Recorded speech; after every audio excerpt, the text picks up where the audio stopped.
Let's look at your story just for a second. Because I said, change your story, change your life. What has been the old story of your life? If there's been a limiting story at all, especially, I'm sure your life is great in so many ways, but the areas that are not going well, what's been the story that you've had? Like, my story has been, I've gone through so much challenge, life has hit me so hard, and I'm doing okay, but I'm not doing great. Maybe that was your old story. What was your old story? How would you describe it? Close your eyes, stay standing. With your eyes closed, just think, my old story was what? It was a story, was it a romance? Was it a drama? Was it a comedy? Was it an epic? Was it pain? Was it a story about challenge or failure or limitation or opportunity? What were the feelings that were predominantly in the old story of your life? Your new story is going to be, life's going to be about what for you going forward? If you get to write, direct, and produce your story, which you do, what's the story going to be about? And what are going to be the primary emotions? Is it gratitude? Is it passion? Is it hunger? Is it drive? Is it persistence? Is it determination? Is it faith? Is it courage? What are 2 or 3 emotions that if you made them dominant in your life every day, they would change the story of your life? If you woke up every day and you did something bold, something difficult, you were courageous, or you were playful, or you were more grateful every single day, or more loving, or even more caring. What emotions will be in your new story that'll drive it? And what role will you play? Instead of the pawn, what will you be? Martin Luther King did not know how to change America, but he knew what needed to be done and why. And when he gave his speech, I Have a Dream, he didn't know how to make it happen. But he was able to inspire people and put them in a different state, and our country changed. Our country still needs to keep changing. But a couple decades later, an African-American, President Obama, became president for 8 straight years, voted by mostly white people. There's more white people there than there was anybody else in the culture at that time. So think about it, the world can change. Or President Kennedy, when he said, we're gonna put a man on the moon in this decade and bring him back to the earth safely, the people in NASA were like, he's insane. We don't have the reason. We don't know how to do that. He goes, I don't care you know how. This is what we're gonna do, and this is why we're gonna do it. If you get a strong enough what you want and why you want it, you can figure out how. And then we're gonna look at what do you need to do to go from where you are to where you wanna be. What's gotten in the way? What gets in the way in anybody's progress? Whether you're doing well and you wanna go to the next level, or whether you're having a challenging time you need to turn around with. And we're gonna walk you through that experience. And then we're gonna give you, I like to do things experientially. Because your mind can convince you of all kinds of things, but when you have an experience, I always tell people, a belief is a poor substitute for an experience. You can believe you know what China is like, but if you've never been there, it's just a belief. You go to China, you have a direct experience. We all know the world is changing.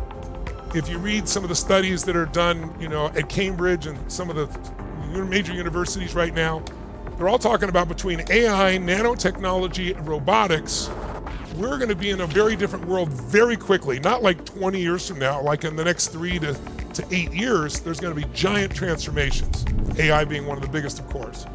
And about 55% of the current jobs, they say, will go. They're going to disappear because you'll be replaced. Well, I know that concerns people. It should.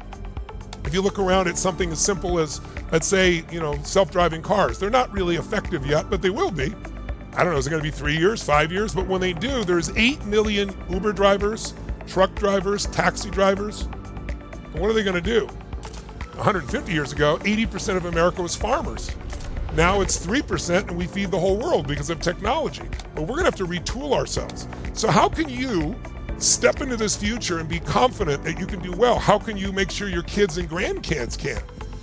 You need 3 skills. Please jot them down. They're very simple. The first skill that will change your life is when you get good at pattern recognition. Now, when you can recognize a pattern, it takes away your fear because it's no longer chaos. Like, oh my God, I don't know what to do. This has never happened before.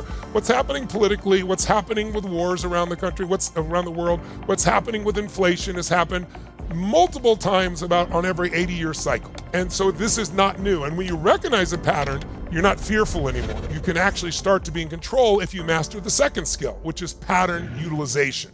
See, if you look at anyone, think of someone you think is masterful. It could be a comedian, it could be an actor or an actress, it could be a great athlete, It could be, somebody amazing at running businesses. It could be somebody who's a great financial trader. If you know anyone who's really great at anything, they have these two skills for sure. They know how to recognize patterns in the financial markets or in a business. They know how to recognize what movements will affect you most if they're a dancer, or what sounds will touch you deepest if they're a great singer. But they not only recognize it, but they learn to use those patterns to get the results that they really want. And if you work at this, you can get to a third skill, and that's the ultimate skill, and that's where you actually have pattern creation. That's when you start to become masterful at something. It's kind of like if my daughter, I'm watching her learn to play the piano, and how does she learn to play the piano? You first learn someone else's patterns, someone else's music, and you practice it. And you learn to recognize what things do, and you learn how to do it and use it and get the result. But after she's played enough at some stage, she will start to create her own patterns, her own songs, right? And that's pretty much what's happened in my life. I've studied all these books and patterns, all these different ways of creating change. And then gradually, as the decades went by, I started to create my own as well. I'll give you an example. During COVID, there was a common pattern. It's the pattern that people go through when they go through a big loss. But when people go through grief or loss, they go through stages. The first thing that happens when you have that major loss, you go through shock, right? It's like, it can't be, shock and denial. It's like, I'm confused. I mean, it couldn't be. They're not dead. This couldn't have happened. How could they have fired me? How could they? And that is, after the denial shows up, then people tend to get angry, or at least frustrated or irritated or maybe anxious. But I can't believe this is not right. This shouldn't have happened, right? But if you keep growing, you go to the third stage. This is just another example of a pattern. Okay, out of the anger, go to the third stage and you start to find, okay, now people get sad. They're tired of being angry.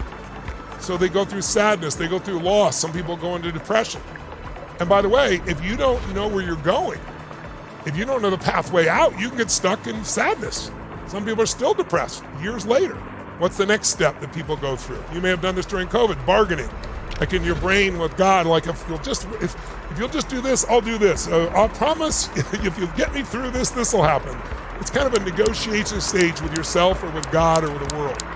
And then finally, when most people get where they're okay, they go to acceptance.